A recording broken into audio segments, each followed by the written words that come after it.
प्राचीन काल के गुरु किस तरह हजारों मील दूर से एक दूसरे से बात कर पाते थे सिर्फ विचारों के जरिए। ये बिल्कुल आज के इंटरनेट की ही तरह है कि किस तरह एक कंप्यूटर किसी दूसरे कंप्यूटर से संपर्क करता है। अमेरिका में, यूरोप में या कहीं भी क्या ऐसा पॉसिबल है कि इंसानी दिमाग को इस तरह ट्रेंड किया जा सकता है कि वे दूर बैठे लोगों के दिमाग पर असर डाल सके सिर्फ अपने ब्रेन को सही फ्रीक्वेंसी में ट्रेन करके? क्या ऐसा सच में संभव हो सकता है?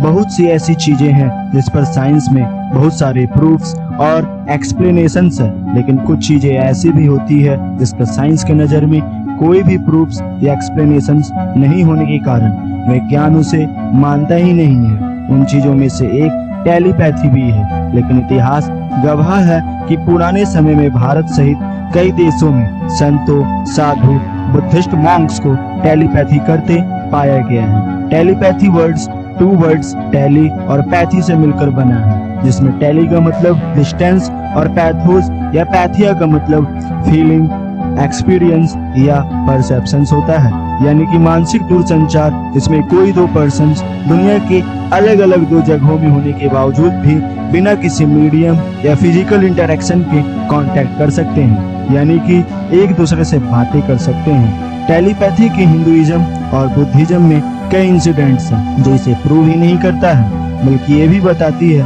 कि पहले टेलीपैथी का यूज एक आम बात थी। श्री युक्तेश्वर गिरी प्राचीन भारत के बहुत बड़े संत, जिन्हें अर्जेंटली कलकत्ता, जो कि अब कोलकाता है, के लिए बुलावा आ गया था। इसके कुछ दिनों बाद श्री युक्तेश्वर गिरी का उनके दो स्टूडेंट्स के लिए एक पोस्ट कार्ड आया, जिसमें उन्होंने बताया था कि वे वेडनेसडे की सुबह कोलकाता से रवाना होने वाले हैं, इसलिए तुम्हें, यानी कि उनके दोनों स्टूडेंट्स जो कि परमहंस योगानंद और एक दूसरे से सेटाइजन है, उनको 9 बजे से रामपुर स्टेशन में मुझसे, यानी कि श्री युक्तेश्वर गुरु से मिलने के लिए जाना होगा। और वेडनेसडे की सुबह 9 बजे जब उन दोनों स्टूडेंट परमहंस योगानंद और डाइजन को अपने गुरु से मिलने के लिए जाना ही था कि करीब आधे घंटे पहले ही उनका एक टेलीपैथिक मैसेज फ्लैश होता है, जिसमें वे कहते हैं कि मुझे आने में देरी हो जाएगी, इसलिए 9 बजे मुझसे मिलने के लिए नहीं आना। इस मैसेज को सिर्फ परमहंस योगानंद ही समझ पाए और डाइजन को ये मैसेज बताने पर भी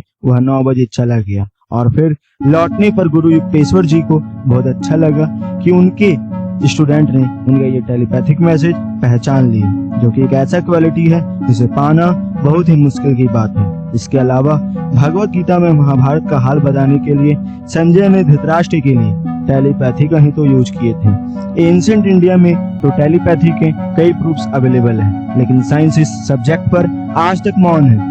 एक्चुअली में साइंस टेलीपैथी को साइंस नहीं मानता है, बल्कि ये इसे स्यूडो साइंस मानता है, मतलब कि एक ऐसा बिलीफ या विचारधारा जो कि साइंटिफिक है भी और नहीं भी। आपको ये जानकर काफी आश्चर्य होगा कि जिस टेलीपैथी का यूज एंशिएंट इंडिया में बहुत पहले ही होता था, उस टेलीपैथी का यूज मॉडर्न साइंस में हजारों साल बाद एग्जिस्टेंस में आया। टेलीपैथी जो वर्ड है वो मॉडर्न साइंस में 1882 में एक classical scholar Frederick W H. Myers द्वारा ओरिजिनेटेड किया गया, जो कि SPR यानी कि सोसाइटी फॉर फिजिकल रिसर्च के फाउंडर थे। क्या आपको पता है कि जिस टेलीपैथी का यूज एंशिएंट इंडिया में स्पिरिचुअलिटी से जुड़ा हुआ था, उस टेलीपैथी के कॉन्सेप्ट का ओरिजिन वेस्टर्न सिविलाइजेशन में कैसे हुआ? वेस्टर्न सिविलाइजेशन में टेलीपैथी के कॉन्सेप्ट 19th सेंचुरी में शुरू हुई थी, जब सोसाइटी फॉर फिजिकल रिसर्च बनी थी। ये कॉन्सेप्ट का शुरुआत इसलिए किया गया था ताकि पैरानॉर्मल फिनोमेना को और अच्छे तरीके से समझा और बारीकी से समझा जा सके। तो अब सवाल ये उठता है, क्या टेलीपैथी का यूज करके एक दूसरे के माइंड से कांटेक्ट बैठा सकते हैं? आपके अंदर काफी ज्यादा टेलीपैथी सीखने के लिए डिजायर है, तो हाँ, आप अपने फ्रीक्वेंसी का यूज करके आप बड़े आसानी से अपने ब्रेन को सही फ्रीक्वेंसी पर ट्यून करके अपने दिमाग को ऐसा कर सकते हैं कि वो दूर जगह पर स्थित होके दूसरे दिमाग को आप उस पर असर डाल सकते हैं। तो अब सवाल ये उठता है कि क्या टेलीपैथी सच में होता है? तो अभी तक तो साइंस भी इस विषय पर मौन है, हालांकि इस टॉपिक पर लगातार रिसर्च चल ही रहा है। तो आज की ये वीडियो आपको कैसा लगा नीचे कमेंट करके मुझे जरूर बताइएगा। और मैं इसी तरह की धमाकेदार वीडियोस साइंस पर बनाता रहता हूँ और नए नए मिस्ट्री टॉपिक लेकर अपने चैनल पर आता रहता हूँ, जो कि आपके लिए काफी जरूरी है। तो इसे देखते रहने के लिए आपको हमारे चैनल को सब्सक्राइब कर लेना है, क्योंकि मैं इसी तरह के वीडियोस बनाता रहता हूँ। और इसे शेयर कीजिए और इस वीडियो को लाइक कीजिए और नीचे कमेंट कीजिए कि आप अगला वीडियो किस टॉपिक पर देखना चाहते हैं। Thanks for watching this video.